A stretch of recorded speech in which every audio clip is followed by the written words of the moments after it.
Assalamualaikum warahmatullahi wabarakatuh. Selamat pagi anak-anakku sekalian.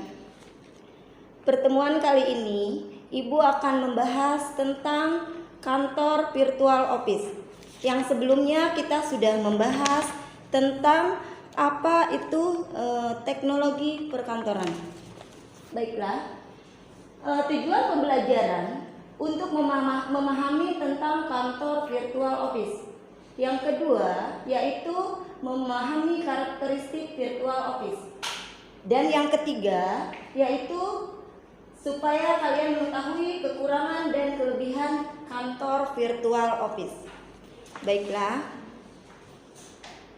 kita akan membahas apa itu kantor virtual office. Kantor virtual office merupakan sebuah ruang kerja yang berlokasi di dunia internet. Dengan kata lain, tidak mempunyai kantor yang real atau nyata. Ya. Kantor virtual office ini sangat bermanfaat sekali, apalagi sekarang di zaman masa COVID, ya, COVID-19. Banyak sekali orang-orang yang menggunakan kantor virtual office. Next. Dengan kantor virtual office ini, kita bisa bekerja melalui dunia maya. Lalu, bekerja sama tanpa tatap muka langsung. Ya, jadi kita tidak langsung tatap muka dengan orang-orang seperti halnya di pabrik non virtual office. Ya. Selanjutnya yaitu bebas. Kita dalam kantor virtual office ini bebas untuk bekerja dimanapun, sambil tiduran, mungkin sambil berekreasi atau apa, karena itu kantor kita sendiri tanpa diatur oleh orang lain. Nih contohnya santai kan, santai sambil di pantai kita bisa bekerja, ya. Sedangkan contoh kantor bukan virtual office, kalian bisa lihat di sini kantor bukan virtual office sangat ramai. Contoh kita tidak jauh di sini, dekat sekolah kita ada PT, ya, banyak PT, ya. Itu berarti namanya bukan kantor virtual office. Kantor bukan virtual office ini bekerjanya secara langsung, tatap muka, dan dia pun mempunyai gedung tersendiri, ya. Oke, next. Selanjutnya yaitu karakteristik virtual office. Melintas batas. Maksud di sini kenapa harus melintas batas? Ya, melintas batas di sini. Kantor virtual office ini bisa ke luar negeri, bisa ke mancanegara, ya. Makanya untuk produk-produknya pun itu harus yang berkualitas supaya dipercaya oleh tim-tim atau pembeli yang lainnya, ya. Selanjutnya berbagai sumber daya, ya. Contoh berbagai sumber daya. Kita sebagai pengguna kantor virtual office, kita hanya mempunyai laptop misalnya, ya, hanya mempunyai link misalnya, ya, untuk bekerja misalnya, ya. Tapi kita tidak bisa menyetok barang misalnya, ya. Kita bisa kerjasama dengan pabrik-pabrik, dengan perusahaan-perusahaan. Misalnya kita menjual berbagai macam buku pelajaran.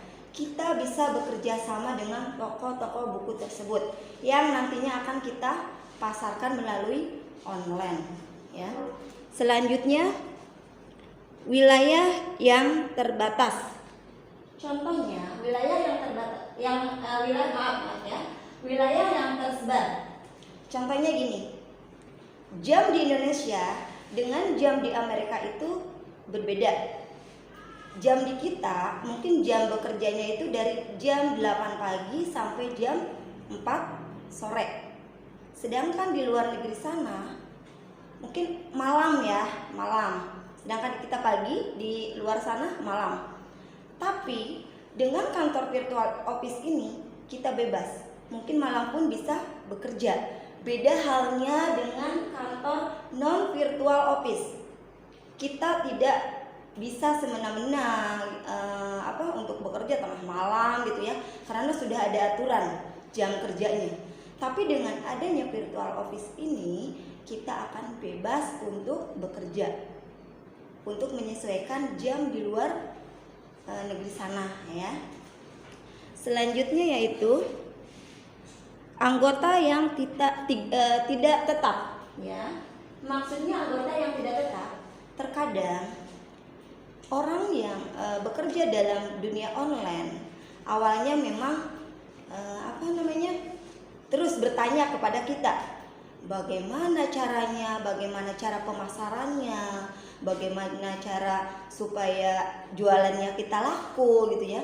Tapi setelah kita mendapatkan ilmu itu sudah cukup ya, tidak mungkin lost contact lagi, tidak usah tidak komunikasi lagi seperti itu. Next, selanjutnya keuntungan virtual office ya, pengurangan biaya fasilitas. Contohnya kantor virtual office ini sangat murah ya. Maksudnya murah di sini tidak perlu punya gedung. Tadi kan di awal sudah Ibu contohkan, kita bisa kerja dimanapun ya. Mungkin kamar pribadi pun kita bisa jadikan kantor virtual office. Beda halnya dengan kantor non virtual office. Dia harus memerlukan gedung ya, lahan. Itu pastinya memerlukan biaya yang cukup besar ya. Selanjutnya yaitu pengurangan biaya peralatan ya. Kita dengan menggunakan kantor virtual office di sini, kita tidak usah biaya besar-besar ya. Cukup modal, mungkin yang punya HP bisa digunakan HP ya. Sekarang kan udah canggih HP-nya, online gitu ya. Sedangkan kantor virtual virtual office ya, biaya peralatan pasti membengkak. Di kantor-kantor pasti perlu biaya ya, biaya fasilitas untuk bekerja. Contoh kecilnya aja, butuh yang namanya pulpen untuk menulis, mungkin untuk mencatat data-data barang masuk atau apa. Perlu biaya tempat duduk, kursinya.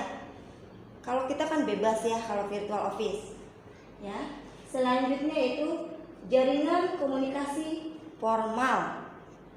Maksudnya formal di sini, kita bahasa di internet mungkin untuk menarik para pelanggan itu kita menggunakan bahasa yang baik, bahasa yang formal dan sopan ya. Sedangkan kalau di kantor non virtual office mungkin komunikasi secara langsung.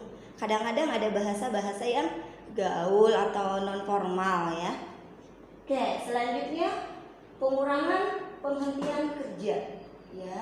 Maksudnya pengurangan penghentian kerja di sini, kantor virtual office ini kemungkinan besar tidak akan ada pengurangan, kecuali kitanya yang off sendiri gitu ya, yang udahlah saya tidak mau online lagi gitu kan, mengerjakan lagi kantor saya gitu ya.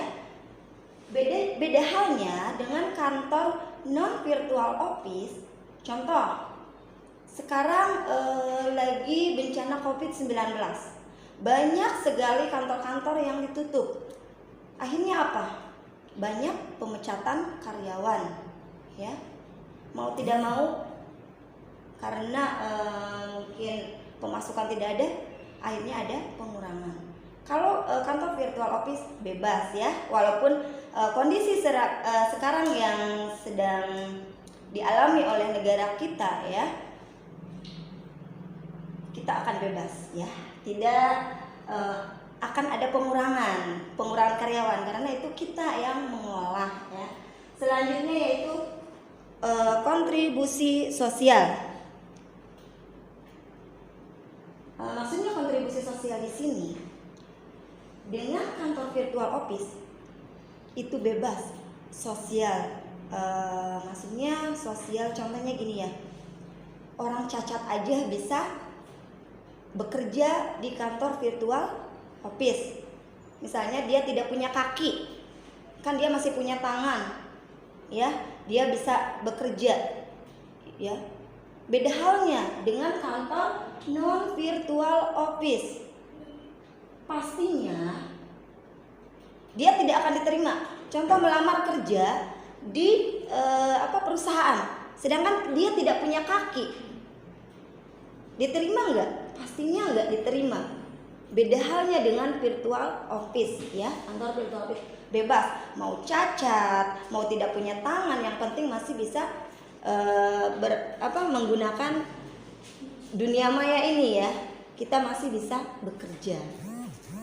Oke, selanjutnya yaitu